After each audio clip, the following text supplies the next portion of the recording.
He has a tail. What? Just Jude, gotta go to work. Gotta go to work. He says, I hate you. And then they kiss. Yes, today I'm gonna be giving you a deep dive into the Cruel Prince series, which I just finished. I started just after Christmas, just clocked in the last book in the series today, so I'm so excited. Let's jump in because there is so much to get into. One more sip. Okay, Cruel Prince is a duology. If you have not read it, this is gonna be full of spoilers, so if you are not into that, please stop here, go. Okay, now that you're gone, let's continue with those who like the spoilers. Ooh, there's something weird in my tea. Actually, that might be tea leaves. Anyway, Cruel Prince is about a girl named Jude. When she's young, this man comes from Fairy and murders her mom and dad and ends up taking her, her twin sister, and her older sister to go and be raised by him in Fairy, in this kingdom. There, the two twins are raised the same, but have really different personalities, and over the series, you really see them start to morph into their own beings. Jude is very blunt, I would say. She's very logical. She's a very logical thinker, where Taryn is more of the emotional thinker, much like me, and is really just wants to have a good, peaceful life. Jude wants to be someone. She wants to be accepted. She wants to find her place in the world, and she'll do it at whatever means possible. The Cruel Prince, my man Cardan, lives up to the name. Absolutely lives up to the name. He's awful. So she goes to school with a bunch of these fairies who are described, oh gosh, they sound so ugly. But in that world, and to Taryn and her sister, they're beautiful, breathtakingly beautiful. And to me, I'm reading this like they sound absolutely disgusting. Also, Cardan, the Cruel Prince, he has a tail. So this group is literally the worst, and they are bullying Taryn and they bully Jude, and throughout the whole book are really getting Jude and Taryn to turn against each other. Well, Taryn to turn against Jude, and it's completely awful and just gut-wrenching. But my girl Jude starts to do something that I love when a main character does. She starts to scheme. So first things first, whenever she ends up becoming a spy for Prince Dane, I thought this was such an ingenious move. But the moment whenever he gave her the, is it called a geas? G-E-A-S, geas, I don't know. Whenever he puts that geas on her, that she cannot be compelled, but then says, but I can compel you. Obviously, we knew that there was going to be a moment coming where that was not going to be a good thing, that he was going to hold something over her. But it really honestly didn't end up being as bad as I thought it was going to be. I thought it was going to be truly something awful that was going to get her to turn against Taryn or do something really awful that would make her just look so bad. But anyways, I love this whole storyline of her becoming a spy. I love self-improvement montage where she's fighting back. She's being brave. And then I love the montage where she is in that tower against Valerian and he can't compel her to jump off the tower, which also, OMG, he's awful. He's awful. So Jude has a lot of ambition, and she's so unlike me that I had to keep reminding myself that I can still like her even though she's not like me.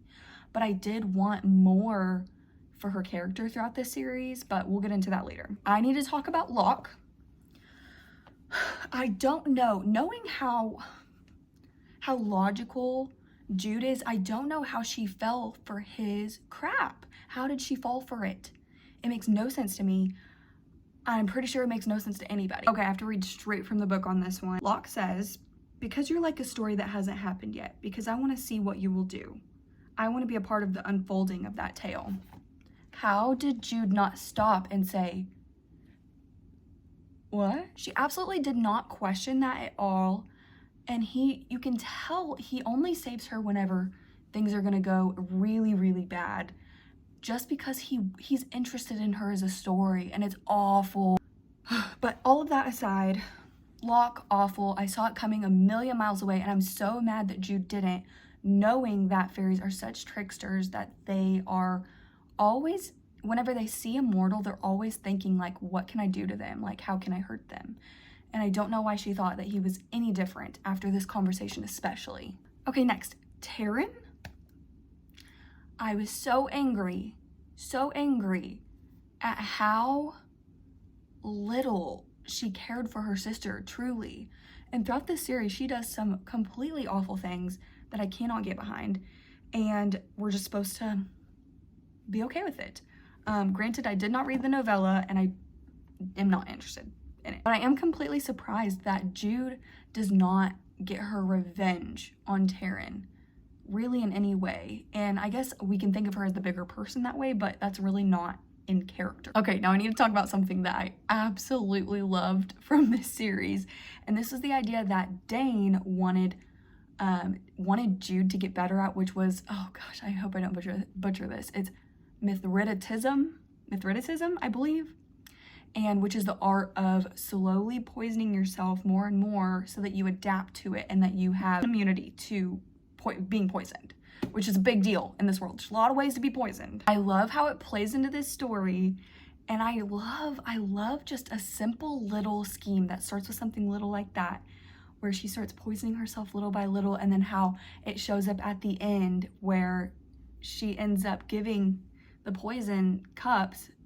to Madoc, and she ends up drinking one too, and it doesn't have the same effect on her. And that just, moments that made me gasp. Number one was that one whenever she said, I poisoned both of them. Like, crazy!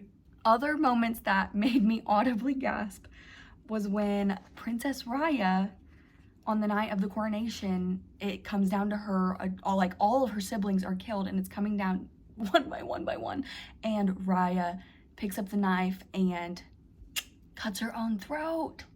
Audibly gasped. Okay, other moments that I loved is that this moment reminds me of 10 Things I Hate About You. I have to read it.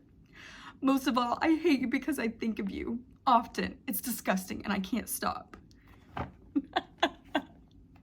Which brings me to the moment that I audibly gasped at, which is when she kisses him. I was in shock because it was not on my bingo card for Jude to be the one to initiate the first kiss, I guess. Okay, and I love the fact that out of all of this, she gets him to agree to serve her for a year and a day, and I love that she's being able to be cunning in a world that's cunning. I love it. She's adapting, and she is becoming like them, which is what she wanted, and she is outsmarting them. She's doing a good job of it.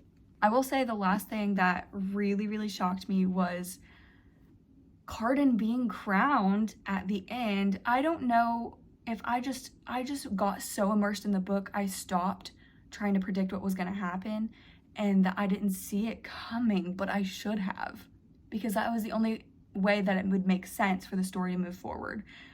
But still, I was in shock. I love the first book because of all this. I felt like everything was tied together beautifully with a beautiful, beautiful bow. But from here is where it gets rocky. This is totally making sense to me now why the crown is in water. Because she's in water for a lot of it. Okay, so book 2, The Wicked King, is so much, not so much political, but like showing just Jude. It's like just Jude gotta go to work, and like just showing her doing all the things that she has to do, which was honestly making me so tired and made me feel like, wow, I'm exhausted for her. But one thing I do love about these books, this is a side note, I love the descriptors of all the food. Something that I love about a book is I feel like it's more cozy the more descriptors about food, about eating out, fresh baked bread, about forests and flowers. The more descriptor words, I feel like it's more cozy. And Holly really did a good job of describing the food and the atmosphere in these books. Anyways, back to the story.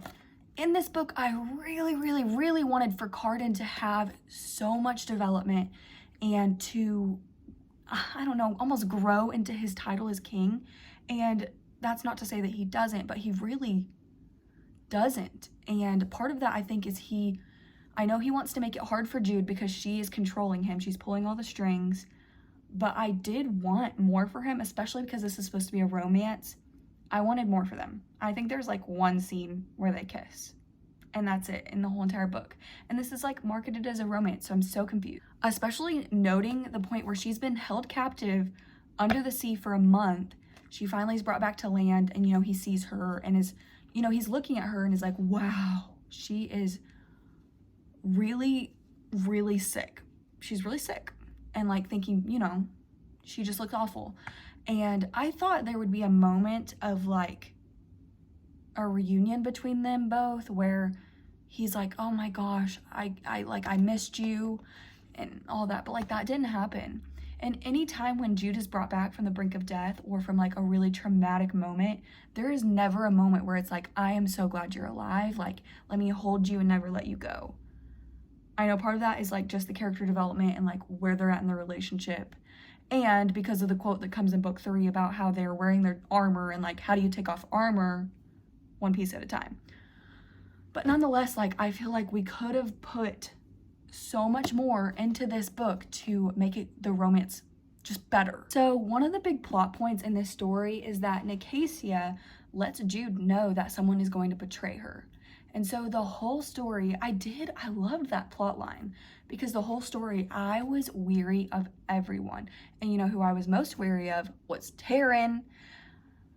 And we're not wrong on that, because she did actually betray her toward the end of the book. And we never really get any update on that. Not really an update. We don't really get any resolve on the thing that she did. That was truly awful. Okay, I do have to say though, the kiss that is in this book, like, I ate that up. Just because of the line when he says, tell me what you said at the revel. And she says, I hate you. And then they kiss. I was literally laughing so hard, but like, I kind of liked it. Like, I hate you. And because that's like just such a summation of their whole relationship, is that like they love that they hate each other. But they're so attracted to each other. Okay, other plot points. Like, I literally read this back to back to back, so it's taking some time to sort them out into individual books. But Taryn and Locke get married, which I'm so angry at Taryn for doing this, but it's not like it's not out of character. She just wants an easy life. She wants a peaceful life, but she chooses like the most unpeaceful fairy. Like, I'm sure she could have done better. Anyways, they get married, and that's when the night of the revel, Jude gets tricked into going to the Tower of Forgotten. I'm pretty sure that's what it's called. And gets kidnapped. So angry at the ghost for this until, you know, the third book, when we realize that he's under someone's control because they have his true name. But I was so upset because I love the ghost. I love him. But can I also mention the idea of the nicknames being the something, like the ghost, the bomb? I did not like that. I did not like that. I wish that they had just been called Ghost, Bomb, Roach. And I thought it was going to be such a big deal when it came out, whenever they came up with her name, the Queen. But I was sorely let down. I love a good nickname, so I was bummed. Other things, Jude is a great liar. She's a great actress. And I would not have been able to make it the way that she did when she was held captive under the sea. Homegirl did a good job. That's all the praise that I have for her, because this whole book, I was really, really wanting some emotional development. And granted, I'm not even sure what the age is. They might be like 18, 19, and that's still pretty young. But I just wanted so much more emotionally from her. I wanted to be connected to her as a person and like feel for her. Okay, which brings me to the end of this book. Oh gosh, how did we not see this coming? So Cardan gets Jude to end the service, so him being in service to her and in return says, you know what, we'll get married, and that way you'll still have the throne, and I don't have to be under your control anymore. And so they do that. They get married in private, and the whole time I'm thinking, Jude, think. I didn't know what the twist was going to be, but I knew that it was not going to be a good idea that they got married in private. So after they got married, and the whole twist happens at the end with the fact that Cardan tells her that she's going to be exiled to pay for her killing Falcon. And like the amount of embarrassment in this book, I know it's on purpose, but like, oh my gosh, I was so embarrassed when I read this, but then so excited when I saw what the next book was called. Anyways, I get ahead of myself. Whenever she says, but you can't do that. You can't do that. Talking about the exile. And he says, of course I can. And then Jude says, but I'm the Queen of Fairy. And then everyone laughs at her because they think her to be deranged. And I'm like, oh my gosh. They just mad womaned her. So anyways, I was totally in awe because the next book being called Queen of Nothing. I love it. But this one, 3 stars, maybe. That's being generous. Queen of Nothing. Here we are. Clever on the designing of this book. Starting out at the beginning of Queen of Nothing, Jude is in exile in the human world. And can I say, I just love seeing her and like these type of people living in the human world and just the things that they do that are so unnatural. And I love the idea that she's still doing spy stuff and like vigilante crap, like out there killing people. And oh, the Grima Mog. I love the Grima Mog. Her type of character just reminds me so much of like the Suriel. I don't know. I feel like Manon is kind of like that, or Abraxas. I don't know. It's like the unlikely other character that's like scary, who we end up loving. I love the Grima Mog. She goes through this explanation, Jude does, while she is in her exile, talking about how she's trying to find ways to have a loophole where she could go back to Fairy and not be killed for like leaving her exile. And she says, you know, I wonder if part of it is in the wording that like, until you are pardoned by the crown. And she's like, and I am the queen, I am the crown, so I can pardon myself. And then she dismisses that idea. And then it turns out that's exactly right. It's exactly right. Then things get interesting when Taryn arrives, which like, I'm pretty sure we still hate her at this point, but then they kind of make up. And we find out that Taryn murdered her husband. I love this bit because it's so unlike Taryn, and just the whole plot. Like I thought it was amazing, but also I kind of hated it for Locke because he was such a character, and I thought he was a pretty important character, and he's just killed off screen. We didn't even see what happened to him, and he's done for. So when Taryn shows up and she's like, hey, I'm being called to the castle. I'm gonna be questioned for the murder of my husband. And you have the geese on you where you can lie and not be compelled. So I need you to go and take my place and do the trial so that you can lie to them and tell them that I didn't kill my husband. And Jude is like, okay, you know what? I'm on board because I need to figure out a way where I can get out of exile. I'll go do your trial for you, and we'll see what happens. Whenever she ends up going and she gets dressed, I do think it's funny. I forgot the detail from the first book where she's missing part of her finger. And when she told it, I thought it was like, you know, the tip of her finger. And turns out it's like a whole section of her finger is gone, was bitten off by a fairy. And that's literally disgusting. So much in the series is literally horrifying. So she has to disguise herself. She has to put on gloves and like stuff the finger so that she's not recognized, and then goes before Cardan hoping that he won't recognize her, and basically goes through the whole trial. And then he says that he has to do like a body search of her, and this is where things get interesting. And she's like, oh God, no. And they make it back to his rooms, and he's like, Jude, like so happy to see her. And he's like, did you get all my letters? And of course, we don't get to finish this conversation or have any of this go anywhere, because then there's a big explosion, and then Jude gets taken out and like saved by Maddox and his crew, and then she wakes up and is at a camp really far from where the castle is, somewhere really cold and frozen, and they believe her to be Taryn and they thought they were saving her. So a pretty good portion of the book where she's in the camp and having to be Taryn, I was so nervous that they were going to find her out and like so scared about what was going to happen. But I think the moment that was the craziest to me was whenever her and Maddox are fighting and he cuts open her stomach and then she's dying. Vivi shows up out of nowhere, bow and arrows Maddox into his body and basically saves the day. And then Taryn is out here and stitches her up, and then the ground like heals her. And this is where I thought that we were going to get a moment later. This is where I was like, yes, this is coming. We were going to find out that since the land has accepted Jude as their queen, that the land was going to also turn her immortal. And that didn't happen. That didn't happen. And I'm so angry. Okay, moving on. The romance in this book is just not good. It's just not good to me.